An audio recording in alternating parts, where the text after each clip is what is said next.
Class 8 अध्याय 13 स्वतंत्रता के बाद विभाजित भारत का जन्म। आपने पिछले अध्याय में पढ़ा कि लगभग 2 सदियों के संघर्ष के बाद भारत 15 अगस्त 1947 को आज़ाद हुआ। आज़ादी के साथ साथ कई समस्याएं भी सामने थी। विभाजन के ने लगभग 1 करोड़ शरणार्थियों को पाकिस्तान से भारत आने पर बाध्य कर दिया। इनके रहने और काम देने की व्यवस्था करना सरकार के लिए बहुत बड़ी समस्या थी। लगभग 500 से अधिक देशी रियासतों के विलय की समस्या भी सामने चुनौती के रूप में खड़ी थी। इन सबों के साथ साथ देश को ऐसी राजनीतिक व्यवस्था भी प्रदान करनी थी जो सबके लिए उपयोगी एवं उनकी उम्मीदों के अनुरूप हो। वर्षों पहले हमने भविष्य को प्रतिज्ञा दी थी और अब वक्त आ गया है कि जब हम अपने इस वायदे को पूरी तरह से या पूरे रूप में तो नहीं लेकिन काफ़ी बड़ी हद तक पूरा करेंगे। आधी रात बीत गए, सारी दुनिया सो रही होगी, भारत आज़ादी की नई ज़िंदगी में जाग उठेगा। एक लम्हा आता है और इतिहास में बहुत काम आता है जब हम पुरानी ज़िंदगी से निकलकर नई ज़िंदगी में कदम रखते हैं, जब एक युग ख़त्म होता है और देश की आत्मा आवाज़ पाती है। यह उचित है कि उचित घड़ी में हम भारत की जनता और उससे भी आगे बढ़कर मानव जाति की सेवा प्रदान करने का प्रण लें। इतिहास के प्रभात में भारत अपनी निरंतर यात्रा पर चला और बेशुमार सदियों की उसकी कोशिश और शानदार कमालों की गवाही दी और उसकी नाकामयाबियों को संविधान सभा को संबोधित करते पंडित नेहरू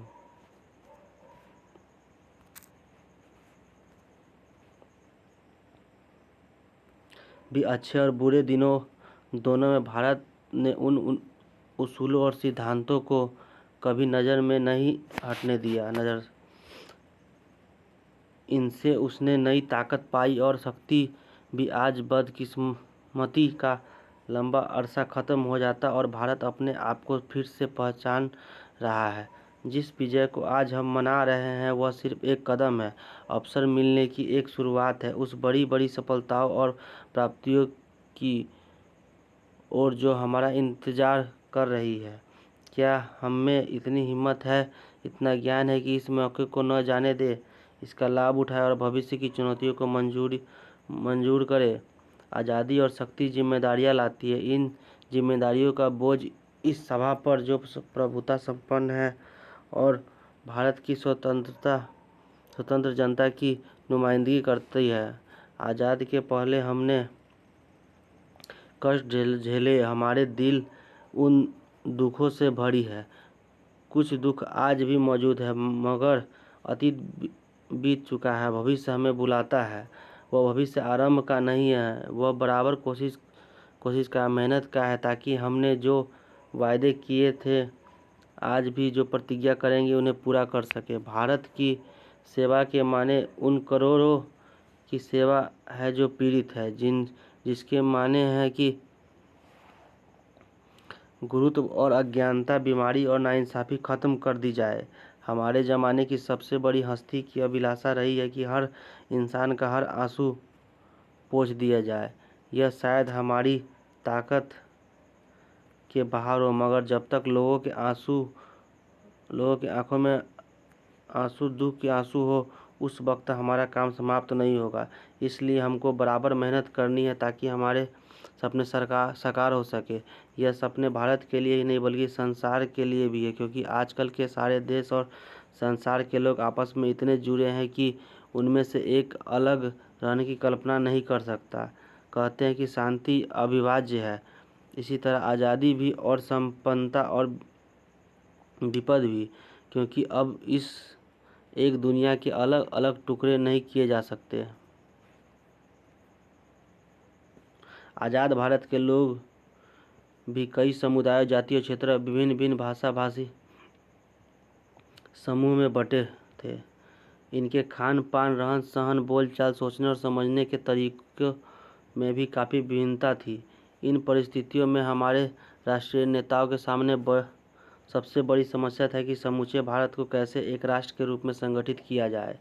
देश को संगठित करने के साथ ही आर्थिक विकास भी एक बड़ी समस्या थी। हमारे संविधान की सबसे बड़ी खासियत है कि इसमें आम आदमी को सर्वाधिक संपन्न माना गया है। इसके तहत सबको 21 साल की उम्र जो पूरा कर चुके हो। अब 18 साल की अपनी सरकार चुनने का अधिकार अर्थात मतदान करने का अधिकार दिया गया है। शुरू में ब्रिटिश और अमेरिकी जैसे विदेशी देशों ने भी मताधिकार संपन्न पुरुषों को ही था। धीरे धीरे यह शिक्षित पुरुषों को मिलाकर फिर सामान्य पुरुषों और अंततः स्त्रियों को यह अधिकार मिला, जबकि भारत में आज़ादी के बाद पहले आम चुनाव में यह अधिकार सबको प्रदान किया गया। हमारे संविधान में भारत के सभी नागरिकों को जाति, धर्म, क्षेत्रीय स्तर पर अलग अलग रहने वाले कानूनों की नज़र में बराबरी की दृष्टि से देखा। कुछ लोग भारत को भी पाकिस्तान की तरह धर्म केंद्रित राष्ट्र बनाना चाहते थे, लेकिन हमारे राष्ट्रीय नेताओं ने धर्मनिरपेक्षता के सिद्धांत को स्वीकार किया एवं सभी धर्म के लोगों को समान अवसर प्रदान किया। संविधान की नज़र में हिंदू, मुस्लिम, सिख, ईसाई, जैन आदि धर्मावलंबी एक समान हैं, लेकिन हमारे संविधान का मानवीय पक्ष यह भी है कि हमारे जो नागरिक सामाजिक एवं आर्थिक रूप से पिछड़े हुए हैं, जिनके साथ अस्पृश्यता या छुआ जैसे व्यवहार किया जा रहा था, उसे विशेष संरक्षण देने का प्रावधान किया। उस समय देश की आबादी लगभग 34.5 करोड़ थी। अन्न के क्षेत्र में आत्मनिर्भरता बनाने के लिए कृषि के विकास की जरूरत थी, क्योंकि कृषि पर उस समय लगभग 90% जनता निर्भर थी। किसान गाँव में रहते थे, इन्हें कृषि के लिए मानसूनी वर्षा पर निर्भर रहना पड़ता था। सिंचाई की व्यवस्था विकसित नहीं थी। वर्षा नहीं होने से किसानों को तो अकाल का सामना करना ही पड़ा। कृषकों पर निर्भर अन्य पेशों के लोग जैसे नाई, बढ़ई, लोहार एवं कारीगर वर्ग भी संकट की स्थिति में आ जाते थे। शहर में रहने वाले औद्योगिक मजदूरों की स्थिति भी दयनीय थी। इनके बच्चों को शिक्षा एवं स्वास्थ्य की बुनियादी सुविधा भी नहीं उपलब्ध थी। अतः आज़ादी के बाद कृषि के विकास के साथ साथ औद्योगिक विकास की भी आवश्यकता थी, ताकि रोजगार की प्राप्ति के साथ साथ लोगों का जीवन स्तर उठे। आज़ादी के साथ साथ विभाजन के कारण धार्मिक उन्माद सांप्रदायिकता ने लगभग संपूर्ण भारत को अपनी चपेट में ले लिया था, लेकिन देश के कुछ ग्रामीण इलाके, बिहार और विभाजन से प्रभावित क्षेत्रों को छोड़कर पूरा देश सांप्रदायिक विचारधारा से अलग रहा। इन परिस्थितियों में भारत धर्मनिरपेक्षता के बिना एक संगठित तथा मजबूत राष्ट्र नहीं बन सकता था। विकास एवं एकता के साथ राष्ट्र निर्माण की प्रक्रिया को साथ साथ चलने के मतभेदों एवं हिंसक टकराव को समाप्त करना अनिवार्य था। सांप्रदायिकता के साथ साथ जातिवाद, अमीर गरीब, शहर देहात आदि के बीच गहरे मतभेद एवं दूरियां थी। इन दूरियों को पाटना भी आज़ादी के लिए चुनौती थी। स्वतंत्रता के बाद विभाजित भारत और नए पाकिस्तान का जन्म। नए संविधान का निर्माण। आज़ादी के पहले ही भारतीयों ने कैबिनेट मिशन की चुनौती को स्वीकार करते हुए भारत के लिए अपने संविधान के निर्माण की जिम्मेदारी संभाली। एक संविधान का गठन किया गया जिसे लगभग 300 प्रतिनिधि देश भर से चुनकर आए। इन सदस्यों के बीच लगभग दिसंबर 1946 में नवंबर 1949 तक गंभीर विचार विमर्श के बाद भारत का संविधान लिखा गया। संविधान के कुल भाग उपबंध को 26 नवंबर 1949 को ही लागू कर दिया गया था एवं 26 जनवरी 1950 को इसे पूर्ण रूप से लागू किया गया। नए संविधान पर हस्ताक्षर करते पंडित नेहरू। हमारे संविधान की सभी विशेषताएं इसकी प्रस्तावना में निहित है। इसे संविधान की कुंजी भी कहा जाता है। प्रस्तावना इस प्रकार है: हम भारत के लोग भारत को एक संपूर्ण प्रभुत्व संपन्न समाजवादी धर्मनिरपेक्ष लोकतांत्रिक गणराज्य बनाने के लिए तथा उसके समस्त नागरिकों को सामाजिक, आर्थिक और राजनीतिक न्याय, विचार, अभिव्यक्ति, विश्वास, धर्म और अवसर की समानता प्राप्त करने के लिए तथा उन सब में व्यक्ति की गरिमा और राष्ट्र की एकता तथा अखंडता सुनिश्चित करने वाली बंधुता बढ़ाने के लिए दृढ़ संकल्प होकर इस संविधान सभा में आज तारीख 26 नवंबर 1949 ईस्वी को मिति मार्गशीर्ष शुक्ल संपत्ति संवत 2006 विक्रमी को एदत द्वारा इस संविधान की अंगीकृत अधिनियम एवं आत्मर्पित करते हैं। हमारे संविधान में केंद्र और राज्य सरकार के बीच शक्तियों को स्पष्ट विभाजन किया गया ताकि केंद्र और राज्य के बीच टकराव न हो। अगर टकराव की संभावना बनती तो वैसे स्थिति में केंद्र का कानून ही प्रभावशाली होगा। संविधान सभा के लंबे वाद विवाद के बाद देश की सुरक्षा, एकता और अखंडता को ध्यान में रखते हुए केंद्र सरकार को मजबूत और सक्षम बनाने का प्रयास किया। अल्पसंख्यकों को सुरक्षा एवं सम्मान प्रदान करे। मुख्यमंत्री नेहरू का पत्र। हमारे पास एक मुस्लिम अल्पसंख्यक समुदाय है जो संख्या की दृष्टि से इतना बड़ा है कि अगर वे चाहे तो भी नहीं जा सकते। यह एक बुनियादी तथ्य है जिसके बारे में बहस की कोई गुंजाइश नहीं है। पाकिस्तान की तरफ से चाहे जितना उकसावा हो और वहाँ के गैर मुसलमानों पर चाहे जो भी अत्याचार हो रहे हो, हमें इस अल्पसंख्यक समुदाय के साथ सभ्य ढंग से व्यवहार करना है। हमें इस समुदाय को भी वही सुरक्षा और अधिकार देने होंगे जो किसी लोकतांत्रिक राज्य के नागरिकों को मिलते हैं। केंद्र सरकार को कराधान, संचार, रक्षा और विदेश नीति की जिम्मेदारी दी गई। आम आदमी की ज़रूरतों, शिक्षा, स्वास्थ्य एवं कानून व्यवस्था को ध्यान में रखते हुए इन सभी जिम्मेदारियों के निर्वहन का भार राज्य सरकार को दिया गया। हमारे संविधान ने केंद्र और राज्यों के बीच शक्तियों को 3 सूची में विभाजित किया: केंद्र सूची, राज्य सूची एवं समवर्ती सूची। समवर्ती सूची में वन, कृषि एवं ऐसे विषयों को रखा गया जिसका स्पष्ट विभाजन नहीं किया गया हो। समवर्ती सूची पर केंद्र और राज्य दोनों को ही कानून बनाने का अधिकार है।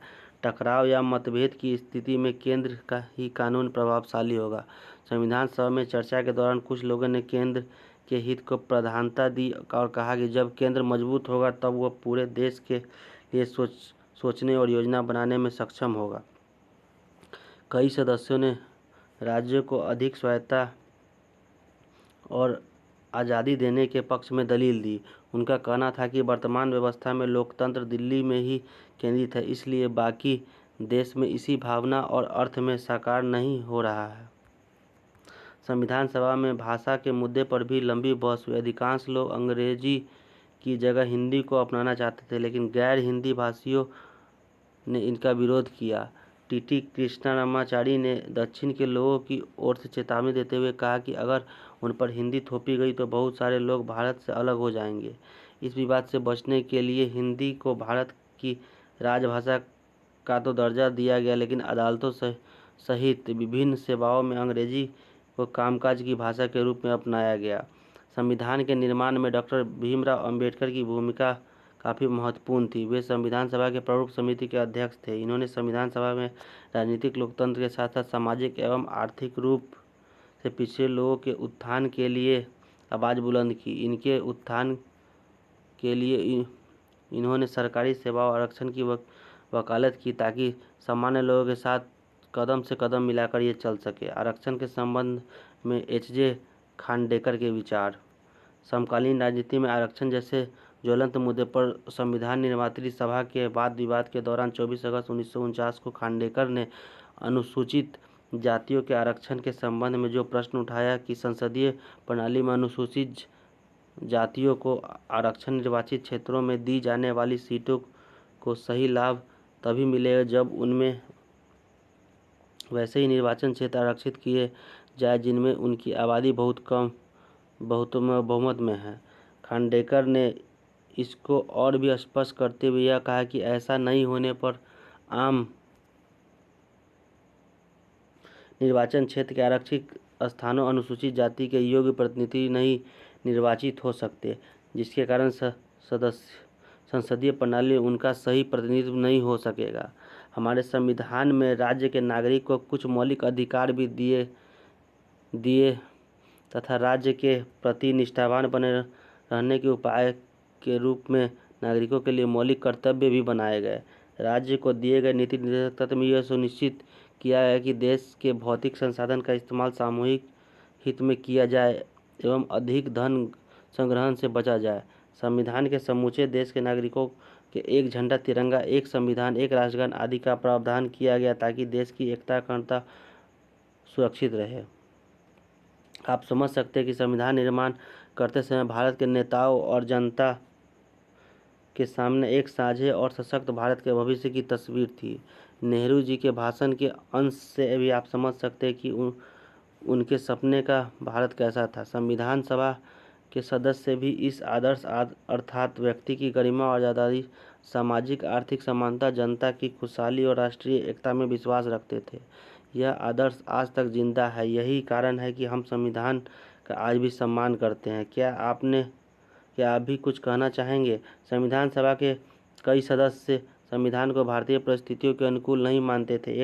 एक सदस्य लक्ष्मी नारायण साहू का कहना था कि यह संविधान जिन आदर्शों पर आधारित है उनका भारत की आत्मा से कोई संबंध नहीं है। यह संविधान यहाँ की परिस्थितियों के में कार्य नहीं कर पाएगा और लागू होने के कुछ समय बाद ही ठप हो जाएगा। संविधान सभा वाद विवाद खंड 11।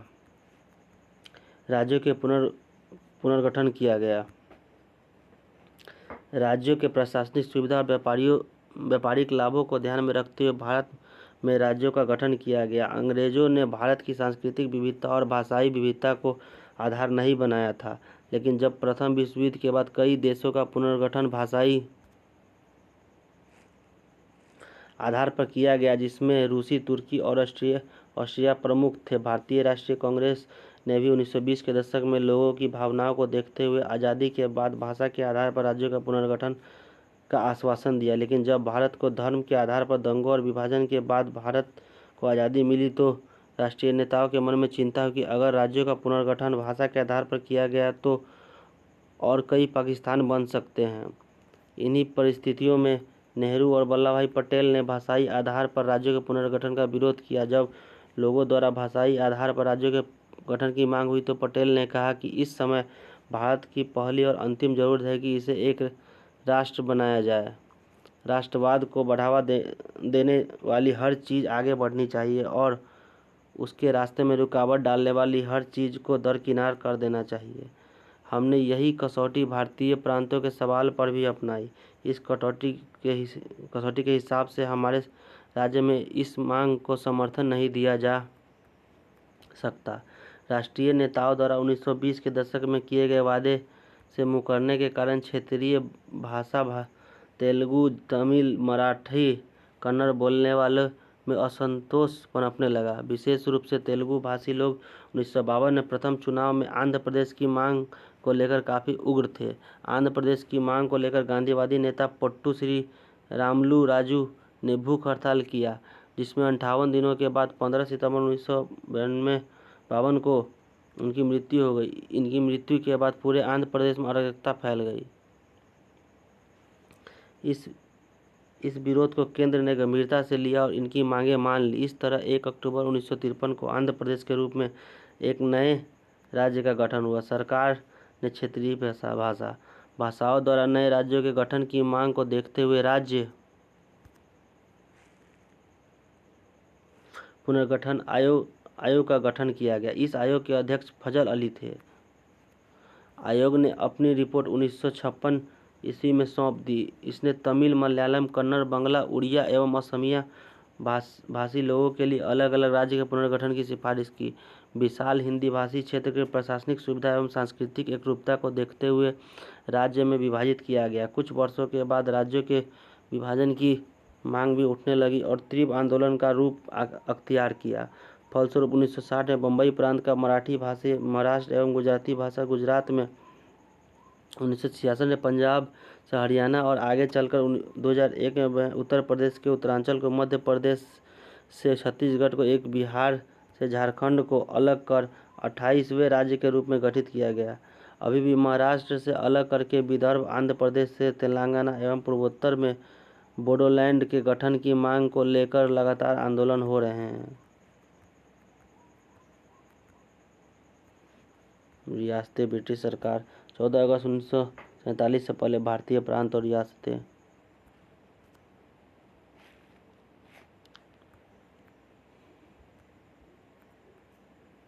जब रियासतों के शासक भारत अथवा पाकिस्तान से जुड़ने के लिए मान गए फिर हरा दिए गए तो उनकी रियासतें खत्म हो गई, परंतु 31 अक्टूबर 1956 तक कई ऐसे रियासतों को प्रशासनिक इकाइयों के रूप में बनाए रखा गया। इसलिए 1947 से 48 से 31 अक्टूबर 1956 की कालावधि के लिए इन्हें भूतपूर्व रियासत कहा गया है। क्रमशः 3 मानचित्रों के अवलोकन से आप राज्यों के गठन की प्रक्रिया को समझ सकते हैं। भाषाई आधार पर या अन्य कारणों से 1956 एवं उसके बाद गठित राज्यों की सूची बनाएं।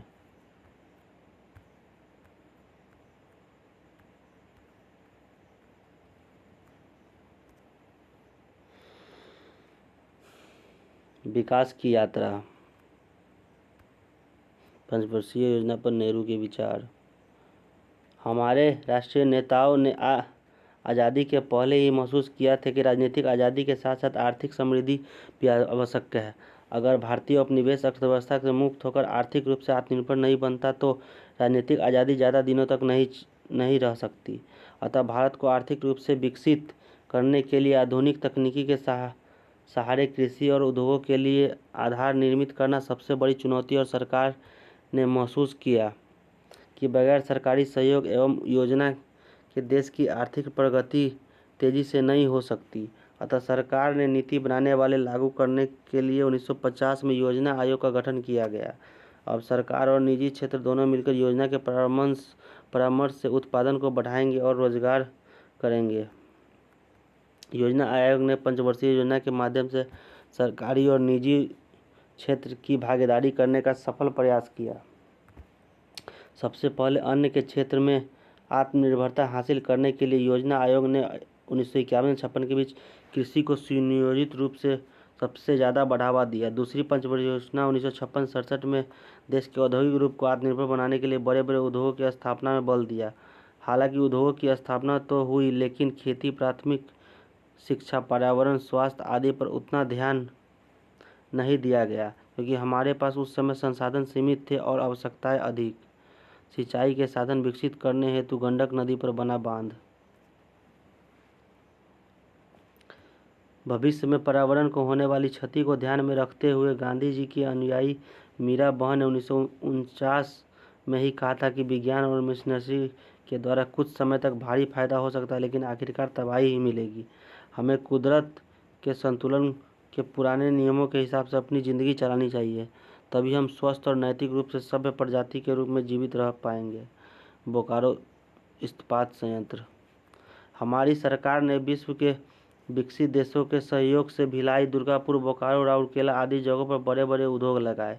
इसी तरह भारत में 11वीं पंचवर्षीय योजना तक कृषि, उद्योग, विज्ञान एवं तकनीकी, शिक्षा आदि के क्षेत्र में निजी एवं सार्वजनिक क्षेत्रों की भागीदारी से काफ़ी प्रगति कर ली। आज भारत का विकास दर चीन के बाद विश्व में दूसरे स्थान पर है।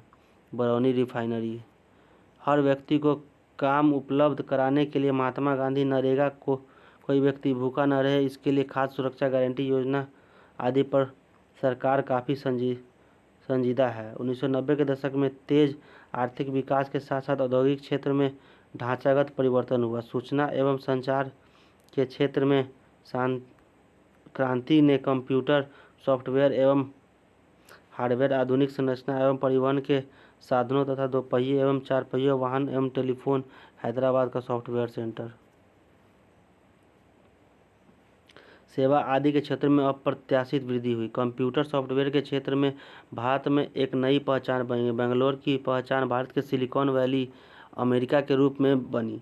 माइक्रोसॉफ्ट जैसी कंपनी ने हैदराबाद, आंध्र प्रदेश में सॉफ्टवेयर विकास केंद्र की स्थापना की। भारत में रेलवे, डाक एवं संचार, बैंक, बीमा, आर्थिक, ऊर्जा, पेट्रोलियम, सुरक्षा सामग्री जुड़े उद्योग आज भी सरकार द्वारा नियंत्रित है, जबकि अन्य बड़े उद्योगों में निजी क्षेत्र की भागीदारी बड़े पैमाने पर है, जो हमारी अर्थव्यवस्था का परिचायक है। दोनों क्षेत्र की भागीदारी से भारत में तकनीकी एवं आधारभूत संरचनाओं का संतोषजनक विकास हुआ।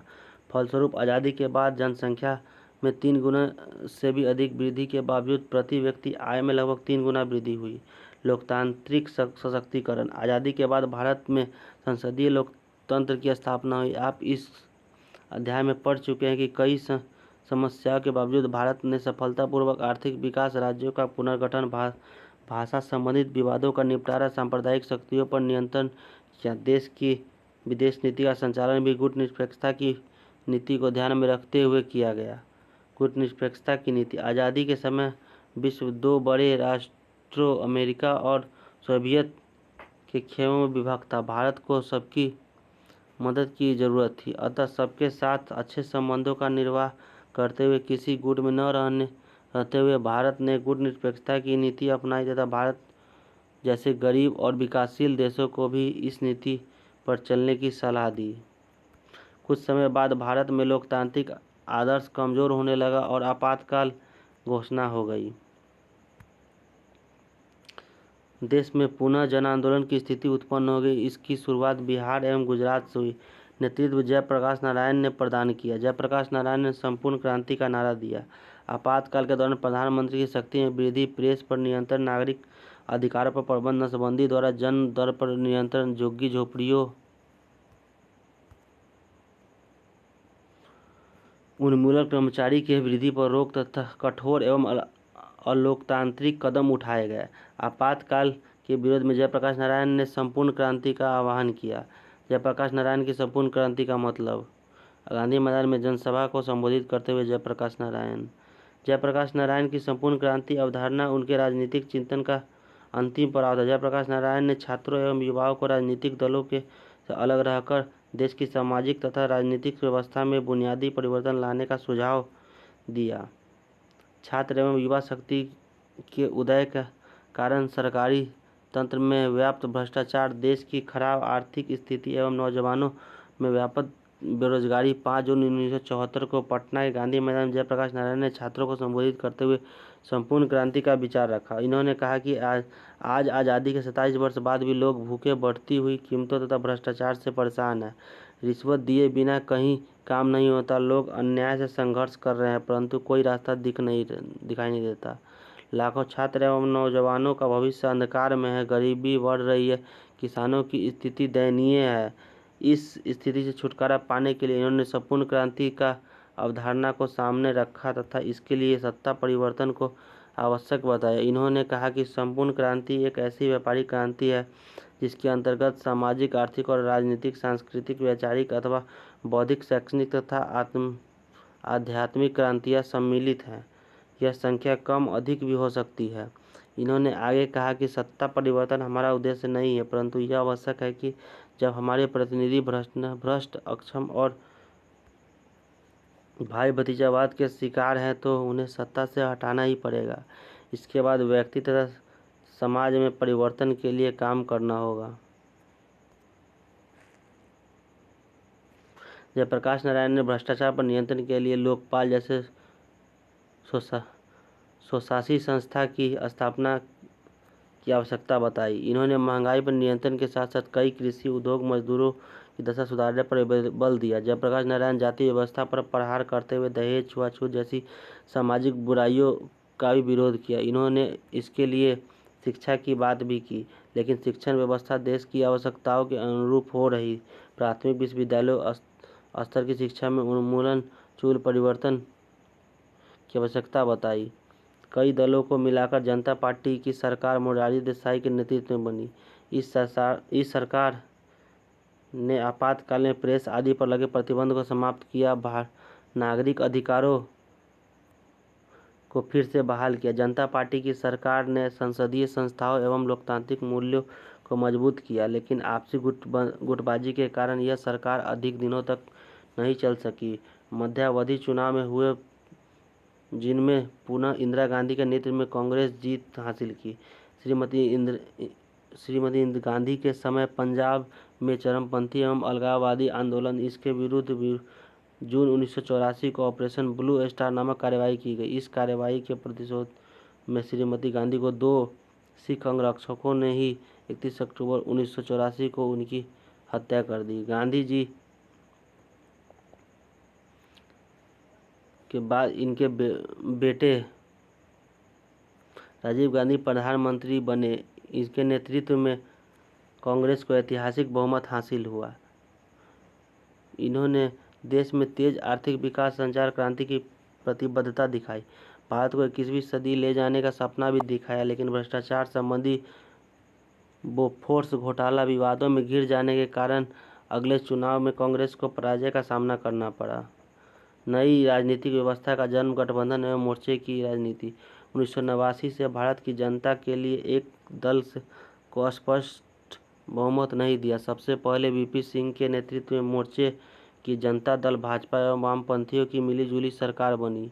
आपसी खींचातानी के कारण यह सरकार अपना कार्यकाल पूरा नहीं कर सकी और मध्यावधि चुनाव में देश को जाना पड़ा। इस चुनाव में कांग्रेस के नेतृत्व में सरकार बनी।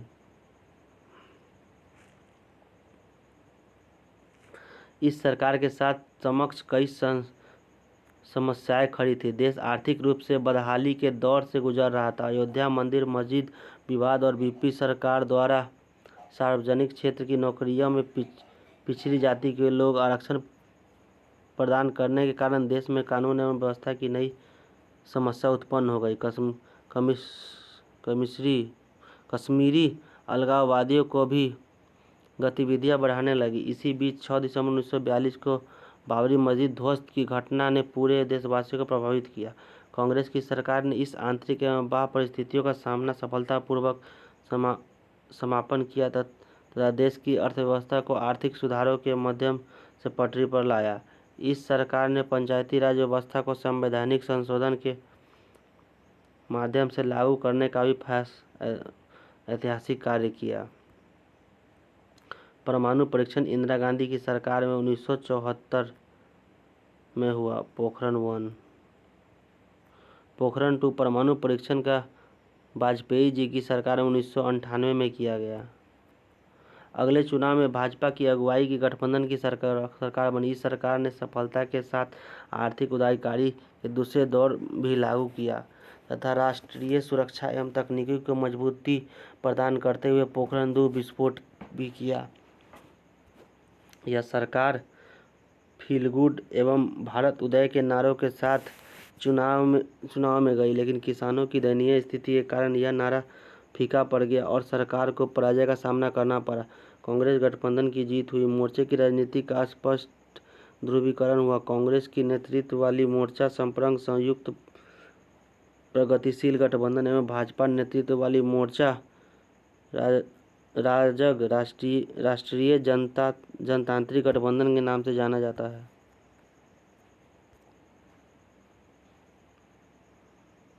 अभी लगातार 2 चुनाव में कांग्रेस की अगुवाई वाली संप्रग सरकार समस्याओं का सफलतापूर्वक सामना करते हुए प्रगति के पथ पर अग्रसर है। गणतंत्रता के 60 वर्षों बाद स्वतंत्रता के बाद 26 जनवरी 1950 को हमारा संविधान लागू हुआ और भारत गणतंत्र बना। इस दौरान भारत को लगभग हर क्षेत्र में सफलता के साथ कदम बढ़ाया। हमारे संविधान ने सरकार एवं देशवासियों के लिए कुछ मानदंड आदर्शों का निर्धारण किया जो हमारे संविधान की प्रस्तावना में स्पष्ट रूप से दृष्टिगोचर होता है। स्वतंत्रता के बाद आज तक हम संसदीय लोकतांत्रिक मूल्यों के साथ लगातार आगे बढ़ रहे हैं, जो हमारे लिए एक महान उपलब्धि है। स्वतंत्रता के समय के कुछ अंतर्राष्ट्रीय मामलों के विशेषज्ञों का मानना है कि भारत एक राष्ट्र के रूप में ज़्यादा दिनों तक सफल नहीं हो सकता है, क्योंकि भारत में क्षेत्रीय संस्कृति एवं भाषाई विभिन्नता मौजूद है। हर क्षेत्र में समूह अपनी ज़रूरतों के हिसाब से अलग अलग राष्ट्र की मांग करेगा और देश बिखर जाएगा। पिछले कुछ वर्षों में भारत में अलगाववादी आंदोलन भी हुए, लेकिन इसने देश की एकता व अखंडता को कोई नुकसान नहीं पहुंचाया। भारत में किन किन क्षेत्रों में अलगाववादी आंदोलन हुए, इससे क्या देश को क्या क्या नुकसान झेलने पड़े, आप शिक्षक से चर्चा करें। गरीबों की दयनीय स्थिति एवं विपदा को दिखाता हुआ चित्र 1। सुविधा संपन्न वर्ग रहन सहन का स्तर दिखाई दे रहा है। कुछ विशेषज्ञों को ऐसा लगा था कि चूंकि भारत अविकसित और अभावग्रस्त देश है, यहाँ सैनिक शासन स्थापित हो जाएगा, लेकिन ऐसी सारी आकांक्षाएं गलत साबित हुई। अब तक भारत में सफलतापूर्वक लोकसभा में 14 आम चुनाव एवं सैकड़ों विधानसभा एवं स्थानीय निकायों का चुनाव हो चुका है। देश में व्यवस्थापिका न्यायपालिका एवं कार्यपालिका के साथ सामंजस्य स्थापित करने का काम कर रही है। स्वतंत्र प्रेस हमारा मार्गदर्शन कर रहा है। इस तरह हमारी राष्ट्रीय एकता एवं प्रगति की राह में भाषाई सांस्कृतिक विविधता भी रुकावट नहीं डाल रही है, परंतु सामाजिक क्षेत्र में जातीय आधारभूत खाई अभी भी बरकरार है। आज भी हमारे दलित समुदाय के लोग भेदभाव, छुआछूत के शिकार है। इन्हें ग्रामीण क्षेत्र में की अपेक्षा बड़ी निगाहों से देखा जाता है। इनके लिए जीने की जो न्यूनतम आवश्यकता है उसका भी अभाव है। हमारे समाज के धर्मनिरपेक्ष आदर्शों के विपरीत कई जगहों पर धार्मिक समुदायों के बीच टकराव स्थिति उत्पन्न हो जाती है। हमारा देश आर्थिक रूप से समृद्ध हो रहा है, लेकिन गरीबों और अमीरों के बीच खाई बढ़ती जा रही है। कुछ लोग अच्छे घरों में सारी सुविधाओं का युक्त जीवन व्यतीत करते हैं, तो कुछ लोगों को जीतोड़ मेहनत के बाद भी दोनों शामों का खाना नसीब नहीं होता। अमीर लोग अपने बच्चों के साथ स्वास्थ्य लाभ लेने के लिए पहाड़ों की छुट्टियां बिताने जाते, लेकिन गरीबों का इलाज के लिए डॉक्टर तक उपलब्ध नहीं। अमीर अपने बच्चों को विदेश में पढ़ाते ले और बेहिसाब खर्च करते, लेकिन गरीब अपने बच्चों को स्कूल भेजने में भी असमर्थ पाते। आप पढ़ चुके हैं कि हमारा संविधान भारत के सभी नागरिकों को समान अधिकार प्रदान करता है। सामाजिक आर्थिक क्षेत्र में पिछड़े लोगों को सशक्तिकरण का प्रयास करता है, लेकिन स्वतंत्रता के समय हमारे राजनेताओं ने जो सपना देखा था, क्या हम उसे प्राप्त कर पाए? स्पष्ट रूप से नहीं। हम हर क्षेत्र सफल होने का दावा नहीं कर सकते, फिर भी हम विफल नहीं हैं। चर्चा करें, कुछ लोग अपने बच्चों को स्कूल क्यों नहीं भेज पाते? इस विषय पर अपने शिक्षक से भी सहयोग ले सकते हैं। क्या आपके भी सपनों का भारत ऐसा हो सकता है? क्या आने वाले दिनों में हमारा भारत ऐसा हो सकता है जहां गांव और शहरों के बीच का अंतर कम हो जाएगा?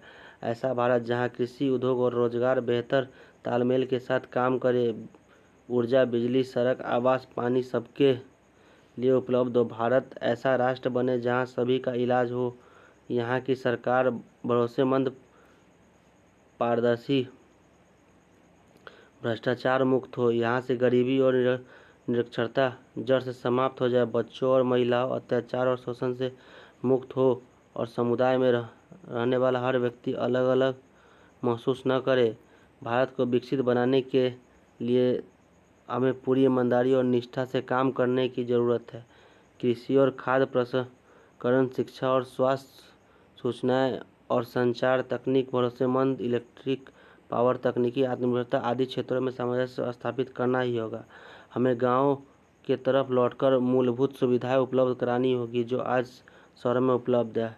अगर शहर की सुविधाएं गांव में आई तो विदेशों में काम कर रहे लोग अपने देश लौटेंगे, भारत को समृद्ध बनाएंगे।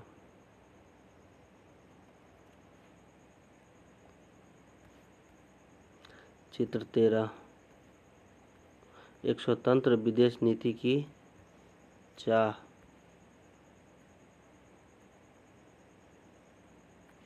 जिस समय भारत को आज़ादी मिली तब तक दूसरे विश्व युद्ध की तबाही को कुछ समय हुआ था। 1945 में गठित की गई अंतर्राष्ट्रीय संस्था संयुक्त राज्य अभी अपने शैशवकाल में थी। 1950 से 60 के दशकों में शीत युद्ध का उदय हुआ, शक्तिशाली देशों के बीच प्रतिद्वंद्विता पैदा हुई और अमेरिका व सोवियत संघ के बीच वैचारिक टकराव गहरे होते गए। फलस्वरूप दोनों देशों ने अपने अपने समर्थक देशों को मिलाकर सैनिक गठबंधन बना लिए। यही समय था जब औपनिवेशिक साम्राज्य ध्वस्त हो रहे थे और बहुत सारे देश स्वतंत्रता प्राप्त कर रहे थे। प्रधानमंत्री जवाहरलाल नेहरू ने भारत के विदेश मंत्री थे। उन्होंने उस संदर्भ में स्वतंत्र भारत के विदेश नीति को रूपरेखा तैयार की। गुटनिरपेक्ष आंदोलन इसी नीति की मूल आधार है। मिस्र, यूगोस्लाविया, इंडोनेशिया, घाना और भारत के राजनेताओं ने नेतृत्व में गुटनिरपेक्ष आंदोलन की दुनिया के देशों को आह्वान किया वे इन दोनों के मुख्य सैनिक गठबंधनों में शामिल न हो, परंतु गठबंधनों के दूर रहने से इस नीति का महत्व अलग अलग या तटस्थ रहना नहीं था। अलग अलग रहने का मतलब था कि विभिन्न देश अंतर्राष्ट्रीय मामलों से दूर रहे, जबकि भारत जैसे गुटनिरपेक्ष देश को अमेरिकी और सोवियत संघों के बीच सुलह सफाई की एक अहम भूमिका अदा कर रहे थे। इन देशों ने युद्ध को टालने के प्रयास किए और अक्सर युद्ध के खिलाफ मानवतावादी नैतिक रवैया अपनाया, परंतु विभिन्न कारणों से भारत सहित बहुत सारे गुटनिरपेक्ष देशों को युद्ध का सामना करना पड़ा। 1970 के दशक तक बहुत सारे गुटनिरपेक्ष आंदोलनों के सदस्य बन चुके थे।